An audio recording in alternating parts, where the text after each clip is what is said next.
कि आप भी लखनऊ विश्वविद्यालय में एंट्रेंस एग्जाम दिए थे और अब आपकी काउंसलिंग की बारी आ चुकी है। क्या आप भी काउंसलिंग कराने से पहले ये जानना चाहते हैं कि आप अगर काउंसलिंग में फीस देंगे तो क्या आपकी फीस रिफंड होगी या नहीं? चॉइस फिलिंग कैसे करना है ये जान लीजिए। मेजर माइनर की प्रॉब्लम, ये सारी चीजें आज की वीडियो में कवर होंगी। तो this side Anurag, warm welcome to you all at your YouTube channel पढ़ाई का सफर 2.0। सो गाइस, आज हम यहाँ पर इन सारे पॉइंट्स पर बात करने वाले हैं कि जो लखनऊ विश्वविद्यालय की काउंसलिंग चल रही है अभी एंट्रेंस एग्जाम के बाद, उसका पूरा प्रोसेस क्या है और कैसे कैसे क्या क्या आपको सावधानियां रखनी है यहाँ पर उसको फिल करते वक्त। काउंसलिंग का जो यहाँ पर चॉइस फिलिंग है सब्जेक्ट की, और जो मेजर माइनर सब्जेक्ट्स हैं उसको कैसे क्या सिलेक्ट करना है, वो सारी चीज़ें आगे वीडियो में आपको बताने वाला हूँ। तो अगर आप चैनल पर पहली बार आ रहे हैं तो चैनल को सब्सक्राइब कर लीजिएगा। लखनऊ रिजल्ट सारी अपडेट्स आपको सबसे पहले यहाँ पर मिलती रहेंगी। तो चलिए गाइस, वीडियो को शुरू करते हैं।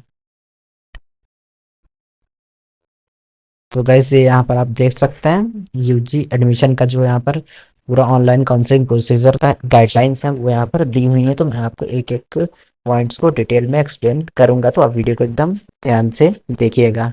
तो हम अपना सबसे पहले यहाँ पर आप देख सकते हैं online counselling guidance and online counselling procedure and guidance, ये यहाँ पर लिखा हुआ है। इसको मैं आपको एक्सप्लेन करता हूँ एक एक पॉइंट को।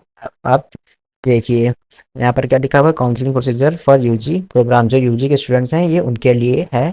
जो उसका प्रोसीजर है पूरा वो आपको मैं यहाँ पर दिखाता हूँ। फर्स्ट पॉइंट इसमें क्या है, candidate interested to participate in the process have to register through the login credentials provided to them at the time of form filling. यानी यहाँ पर ये फर्स्ट पॉइंट में ये कह रहा है कि जो अगर आप काउंसलिंग करना चाहते हैं तो आपको जो यहाँ पर फॉर्म फिलिंग के वक्त रजिस्ट्रेशन आईडी और पासवर्ड दिया गया था, आप उसके थ्रू यहाँ पर लॉगिन कर सकते हैं लखनऊ यूनिवर्सिटी की साइट पर। काउंसलिंग का जो पोर्टल है उस पर यहाँ पर फर्स्ट पॉइंट में ये चीज़ लिखी हुई, तो ये चीज़ तो आपको पता है कि आप उससे लॉगिन कर सकते हैं। यहीं पर जो हमारा दूसरा point, in any case have forgotten the password they can regenerate it through the link provided on the admission portal. यहाँ पर जो दूसरा पॉइंट है यहाँ पर ये लिखा हुआ कि अगर आप अपना पासवर्ड भूल जाते हैं तो आप उसको यहाँ पर फॉरगेटन पासवर्ड करके रीजनरेट कर सकते हैं। मोस्ट ऑफ द केसेस में स्टूडेंट्स अपना पासवर्ड भूल जाते हैं तो आप उसको फॉरगेट पासवर्ड करके अपना न्यू पासवर्ड प्राप्त कर सकते हैं, और उसको एंटर जब आप करेंगे तो आपकी काउंसलिंग जो पोर्टल है वो यहाँ पर ओपन हो जाएगा। अब यहाँ पर इसी में आगे आता है हमारा स्टेप 1 रजिस्ट्रेशन। तो हम स्टेप 1 रजिस्ट्रेशन अपना आगे वीडियो में देखेंगे।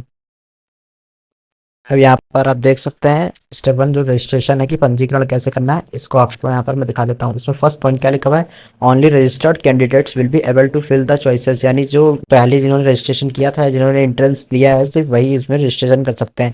ये तो इसकी बेसिक सी बात है। अब हम दूसरा अपना पॉइंट देखते हैं जो बहुत इंपॉर्टेंट रखता है। ऑल कैंडिडेट्स हैव टू पे ₹700। आपको 700 रुपये पे करने पड़ेंगे काउंसलिंग के लिए। ₹500 as advance fee and ₹200 as registration fee which is non refundable. इस लाइन को यहाँ पर आप देख लीजिए, जो आपका 200 रुपये है वो यहाँ पर नॉन रिफंडेबल है। यानी 200 रुपये आपका काउंसलिंग में जाना जाना तय है। 200 रुपये तो आपका जाएगा ही अगर आप एक बार काउंसलिंग कराते हैं। ठीक है, अब आगे देख लेते हैं थ्रू ऑनलाइन मोड्स, यानी जो कैसे आप उसका पेमेंट कर सकते हैं। Advance fees of ₹500 would be refunded into the account details provided by them. जैसे आपने मान लीजिए काउंसलिंग कराई बीएससी मैथ्स की और आपकी रैंक थोड़ी सी कम है और आपको कोई भी सीट अलॉट नहीं हुई है, तो जो आपका 500 रुपये है वो आपको यहाँ पर रिफंड कर दिया जाएगा, जो भी आपने बैंक की डिटेल्स को वहाँ पर प्रोवाइड किया होगा। यानी अगर आपको सीट नहीं मिलती तभी ये 500 रुपये आपको मिलेगा, लेकिन अगर आपकी कोई भी सीट अलॉट हो जाती तो ये 500 रुपये आपको अब नहीं मिलने वाले हैं। 200 तो वो जाएंगे, साथ में 500 रुपये भी जाएंगे। अब यहाँ पर हम दूसरा ये वाला पॉइंट्स देख लेते हैं। If the candidate is allotted a seat then the advance fee confirmation fee 500 will be adjust in the fee for that programme. यदि अभ्यर्थी को सीट आवंटित हो जाती है तो उसके द्वारा भुगतान किए गए अग्रिम शुल्क सीट की पुष्टि शुल्क को पाठ्यक्रम के शुल्क 500 में समायोजित किया जाएगा। मान लीजिए अगर आपकी सीट कंफर्म होगी तो ये 500 रुपये हैं आपकी जो सेमेस्टर फीस है उसमें ऐड कर दिया जाएगा। ये 500 रुपये आपके जाने वाले नहीं हैं। अगर आपकी सीट अलॉट हो जाती है और आप उसको वहाँ पर अपना एडमिशन करा लेते हैं तो आपकी जो सेमेस्टर फीस होगी उसमें इसको अलॉट कर दिया जाएगा। अब आगे देख लेते हैं अपना नेक्स्ट पॉइंट कि हमारा नेक्स्ट पॉइंट क्या है। अब यहाँ पर हमारा नेक्स्ट पॉइंट आप देख सकते हैं, मान लीजिए आपकी सीट अलॉट हुई है और आपने वो 500, देखिए यहाँ पर आपको मैं पूरा रेट करके समझा देता हूँ, ये पॉइंट काफी इंपॉर्टेंट है। In the case the student is allotted a seat and she or he does not deposit the seat confirmation fees, the advance fees of ₹500 will not be refunded। देखिए अगर आपको यहाँ पर अगर आपकी सीट अलॉट हो गई और आप उसके बाद अपनी कंफर्मेशन फीस पे नहीं कर रहे हैं 500 रुपीज़, तो आपको वहाँ पर 500 रुपीज़ जो है वो भी नॉन रिफंडेबल हो जाएंगे, वो भी आपको वापस नहीं मिलने वाले हैं। यहाँ पर ये चीज़ लिखी हुई है इस लाइन में, आप यहाँ पर इसको हिंदी में भी पढ़ सकते हैं, बगल में उसी के लिखा हुआ है। अपना नेक्स्ट पॉइंट देख लेते हैं। In the case candidates ordered a seat from his her choice filled during choice filling, and if she is fails to complete the admission process in the stipulated time, then the seat confirmation fees the advance will not be refunded। आइए हम इस point को अपने समझ लेते हैं कि जो हमारा ये पॉइंट है ये क्या कह रहा है। तो यहाँ पर आप देख सकते हैं यदि अभ्यर्थी को उसके दिए गए विकल्प में से सीट आवंटित हो जाती है और वह प्रवेश की प्रक्रिया को पूर्ण नहीं करता है, तो सीट की पुष्टि शुल्क अग्रिम शुल्क वापस नहीं किया जाएगा। यानी मान लीजिए आपने सीट चॉइस फिलिंग की और आपको सीट मिल भी गई यूनिवर्सिटी में और आपने वहाँ पर एडमिशन अपना कैंसिल करा लिया, तो जो आपका जो 500 रुपीज़ था 200 के साथ में, वो यहाँ पर नॉन रिफंडेबल रहने वाला है, आपको वापस नहीं मिलने वाला। ये चीज़ यहाँ पर इस पॉइंट में लिखा हुआ है। तो ये सारी बात तो हो गई हमारी फीस की। अब आगे वीडियो में जान लेते हैं जो और भी इंपॉर्टेंट पॉइंट्स हैं।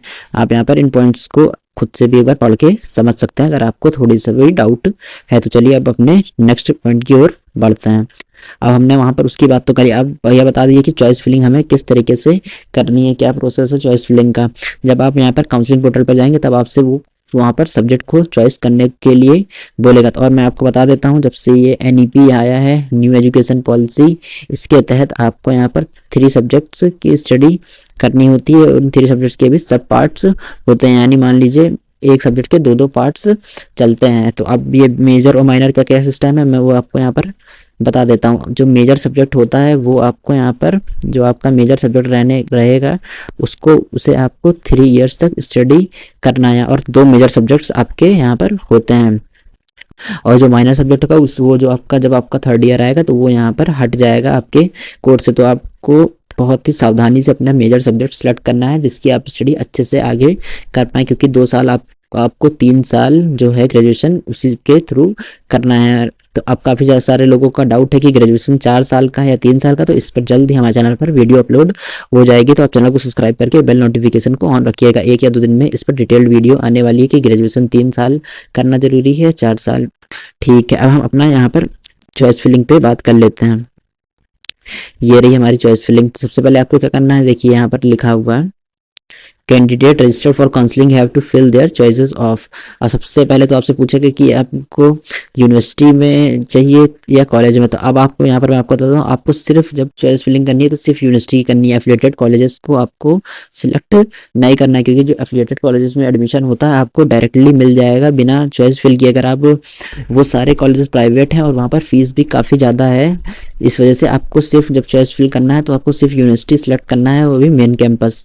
ठीक, अब दूसरा पॉइंट यहाँ पर आप देख लीजिए, at least 3 choices for major 1 subject for BA and BSc। जो BA और BSc के स्टूडेंट्स हैं उनको यहाँ पर 3 चॉइस रखनी है मेजर 1।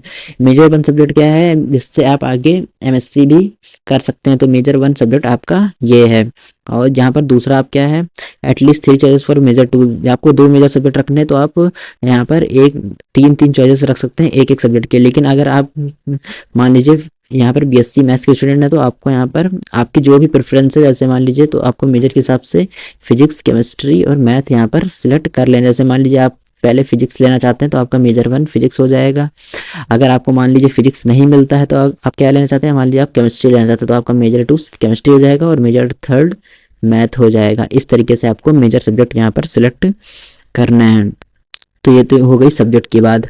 अब हम यहाँ पर बात कर लेते हैं आगे जो हमें दिया हुआ है, ये किसके लिए है, यहाँ पर मेजर माइनर सब्जेक्ट के लिए BA और PSc के लिए है। अब आगे यहाँ पर BBA वगैरह के बारे में कुछ डिटेल्स दी हुई है, आइए उनको भी रीड कर लेते हैं।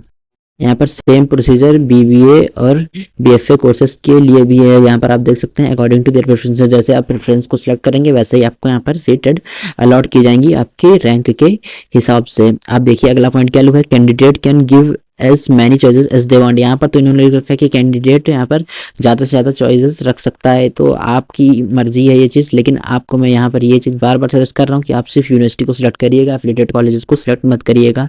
वो आपसे बस फीस वसूलने का एक तरीका है। एफिलिएटेड कॉलेजेस अगर आप गलती से भी उनके पास चले गए तो वो आपसे इतनी ज़्यादा फीस यहाँ पर ले लेंगे कि आप फीस पे नहीं कर पाएंगे। तो आपको सिर्फ यहाँ पर चॉइस फिलिंग पे यूनिवर्सिटी को सिलेक्ट करना है। Candidate are advise to give more choices so that they are not denied enrolment. अभ्यर्थी को अधिक विकल्प भरने का परामर्श दिया जाता है। यहाँ पर इन्होंने रखा है कि आप ज़्यादा से ज़्यादा चॉइस फिलिंग करिए। यहाँ पर ही बस बेसिकली यही कहना चाहते हैं कि आप एफिलिएटेड कॉलेजेस को भी सिलेक्ट करिए, वहाँ पर जगह दी। जैसे आप एफिलिएटेड कॉलेज में भरेंगे, जैसे आप अपना चेक करेंगे तो आपको एफिलिएटेड कॉलेज तुरंत अलॉट कर देंगे ये लोग। इस वजह से आपको सिर्फ यूनिवर्सिटी सेलेक्ट करना है। Choices can B rearrange any number of times till final submission. Final submission से पहले आप बार बार अपनी चॉइस को चेंज कर सकते हैं, यहाँ पर ये बता रखा है इन्होंने। अब ये पॉइंट क्या है देखिए, choices can be filled in multiple session before looking. There is option to have choices before logging out. Log out करने से पहले आप बार बार अपनी चॉइस को चेंज कर सकते हैं, यही चीज़ ये बता रहे हैं। अपना आप नेक्स्ट पॉइंट देखिए, यहाँ पर जो इंपॉर्टेंट पॉइंट्स हैं वो मैं आपको यहाँ पर बता देता हूँ। The choice filled by the candidate are final and can not be change one lock. आपको यहाँ पर अपना जो काउंसलिंग है उसको लॉक करने से पहले उसको लॉक मत करिए जब तक आपकी यहाँ पर सारी डिटेल सही से भर ना जाए। यहाँ पर माइनर मेजर सब्जेक्ट यूनिवर्सिटी और कॉलेज का सिलेक्शन जब पूरा हो जाए तभी उसको लॉक करिए। अगर एक बार आपने उसको लॉक कर दिया तो उसके बाद यहाँ पर कोई भी चेंज नहीं हो पाएगा। इन्होंने यही बात यहाँ पर लिखी है, आप नेक्स्ट लाइन में देख भी सकते हैं। If a candidate has submitted the choice but not lock their last date of. मान लीजिए आपने उसको सिलेक्ट कर लिया और अब उसको यहाँ पर लॉक करना भूल गया तो वो ऑटोमेटिकली लॉक हो जाएगा लास्ट डे जब होगा यहाँ पर चॉइस फिलिंग का, सीट अलॉटमेंट और चॉइस फिलिंग का, तो उसको वहाँ पर सेल्फ लॉक हो जाएगा। लेकिन आप खुद से लॉक कर दीजिएगा तो ज़्यादा बेहतर रहेगा। लास्ट पॉइंट क्या है, इफ़ द कैंडिडेट है registered for counselling but not submitted the choice she would not considered for seat allotment. मान लीजिए आपने यहाँ पर रजिस्टर तो किया था काउंसलिंग लेकिन आपने कोई भी चॉइस यहाँ पर फिल नहीं की तो आपको यहाँ पर कोई भी सीट अलॉट नहीं होने वाली। यानी यहाँ पर चॉइस फिलिंग करना बहुत ज़्यादा इम्पॉर्टेंट है। तो गाइस ये थे यहाँ पर कुछ इंपॉर्टेंट पॉइंट जिन पर आज हमने बात की। तो अभी नेक्स्ट वीडियो और आएगा जिसमें हम कुछ और इम्पोर्टेंट पॉइंट्स पर बात करेंगे, हॉस्टल वगैरह को लेकर कि यूनिवर्सिटी में हॉस्टल वगैरह का क्या प्रोसेस है। तब तक के लिए अगर आप चैनल पर पहली बार आए तो चैनल को सब्सक्राइब कर लीजिएगा। यहाँ पर आपको लखनऊ यूनिवर्सिटी से रिलेटेड सारी अपडेट सबसे पहले मिल जाएंगी। और अब तो आप लखनऊ यूनिवर्सिटी के स्टूडेंट होने ही वाले हैं तो ये चैनल आपके लिए काफ़ी हेल्पफुल रहने वाला है। Thank you guys, thank you for watching this video.